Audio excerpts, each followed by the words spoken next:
Welcome back, YCN Sports Talk. Jeremy Stout, Rob Taylor in studio. Rob from the Lebanon Chamber, the executive director of the Lebanon Area Chamber.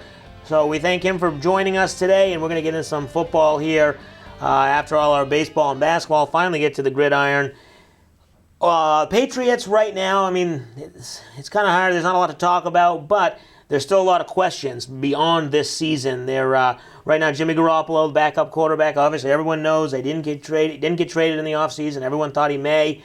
Are the Patriots running the risk of losing him and not getting anything, or do you think they could put the franchise tag on him? How does it? I mean, obviously they're keeping him because of an insurance policy. You know, if Brady gets hurt, they want to still win the Super Bowl. Yeah. They don't want to take a chance that they don't have anyone. But are they putting too many eggs in that basket, and then they're going to lose him down the road? I saw it written recently that right now Garoppolo is, for this year, is their $1 million insurance policy, right, which is an incredible value for them. Right. I think that's where they're going to be this year. They're going to keep Garoppolo on the staff. I mean, you got to think about that from a perspective of he's even though he's the guy holding the clipboard for Tom Brady, that's still just got to be an awesome experience. Right. As a fan of the game, I'm sure he's still enjoying himself, and the $1 million, well, right, it's not huge money, is still pretty respectable. But what I did see was they were talking about if they put the franchise right tag on him next year, he could actually be making more than Tom Brady next year. Yeah, he'll make $24 million if he gets a franchise tag. Right. And if he just walks at the end of this year, they still get some kind of a compensation pick. They'll get a third-round pick, probably, depending on who he signs with and how much he signs for. Yeah. You hope. I mean, we saw it years ago when Brady got nailed in the knee there and he went down, and we had Matt Castle. Yep. So having a good, reliable backup that's reasonably confident that you can win games with him in there, I think is huge, and that sort of is the Belichick way. Right. I mean, I think we're in pretty good shape there.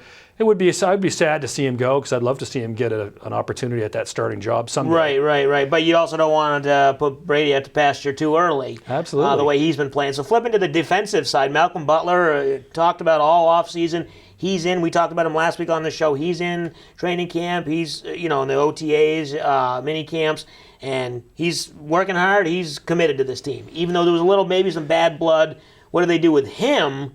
His contract will be up. Would they franchise tag him, let him go, maybe sign him and then trade him? Yeah, I talk about this with my son. My son's a huge Madden guy, and he loves to put Butler on his team because he's so great in that secondary. And he's just such an icon for the New England sports scene. I mean, I don't think the guy will ever have to buy a beer in Boston right, ever. Yeah, after that catch. Just after that interception. And so he's so good and just such a great player. Love to see him stay on, but you know that the way the Patriots are, if they can't keep him, they will rebuild. Right. Belichick is so trustworthy when it comes to that and so good at finding the talent. And it seems like we've talked about this before on this show. It seems like they're kind of getting ready for this year. They're going all in. You just don't know how many years Brady can play. I know he looks good, but you just never know. I know. I hope so. Who's the biggest challenger right now, do you think, in the AFC or maybe the NFC if they make it to the Super Bowl? I would say definitely the Steelers. Steelers are huge, obviously a big rival for us. No matter what season you go to, we've always had to sort of get through those guys. Right. The Raiders are up there. Yep. We'll see what happens with Denver. I mean, that's a team that won the Super Bowl just a few years ago. Right. So everyone kind of forgets about them because they kind of took a step backwards last year, but you can't really count them out, it doesn't seem like. Not at all. So... Challengers in the AFC, not so much in the AFC East. I think that division is the Patriots for the taking, but the AFC has some teams. NFC side, Cowboys, Packers, Seahawks aren't going anywhere. So it's going to be an interesting year, but it looks like right now, as we've talked about over the last few weeks, Patriots are clearly the favorites.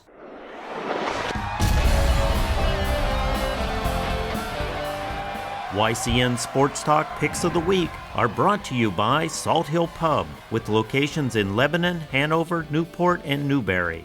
Whether you're in the mood for a quick lunch, a great steak, their signature fish and chips, a fresh salad, or the best burger in town, Salt Hill Pub has you covered. And yes, everything on their lunch and dinner menu is available for takeout. All right, here we are, ready for our picks, and once again, still only one pick, and this might be the last time we do this pick if the Cavs aren't able to win any games. So, Rob, we'll let you go first. Game 3, Warriors go to Cleveland. Who you got? Well, I think they're coming home. They've got everything to lose at this point. I think they're going to be desperate. I think they're going to be playing as hard as they can. Hopefully they'll have it in them. I'm going to give the Cavs. All right. Cavs get the win. Close the gap to 2-1, but you don't sound too confident that they can win the series. This might just be one shot. I think it's an uphill battle with the team that the Golden State's got right now. Yeah. And the way they're putting it all together, I think it's going to be Golden State in the end. Okay. All right. I agree with you for this game, Game 3. I think the Cavs get the win as well. I think they might be able to maybe win 2 at home. That might be going a little too far out on a limb, but in the end, the Warriors win it. And Cavs, you're right. Going back home, they get some confidence. They get the crowd behind them. They're just too good of a team to keep losing by 19 points. Absolutely. I think. Who knows? You got to think LeBron's going to pour it on as hard as he can. Got to do something. The other guys got to start pitching in, and we'll see what happens. All right, so that's going to do it for us. Don't forget the YCN Sports Talk premieres every Wednesday night at 7:30 p.m. Thanks to Rob Taylor, the Executive Director of the Lebanon Area Chamber. Thanks for joining us. Maybe we'll have you back at some point. And thanks for watching. Have a good night.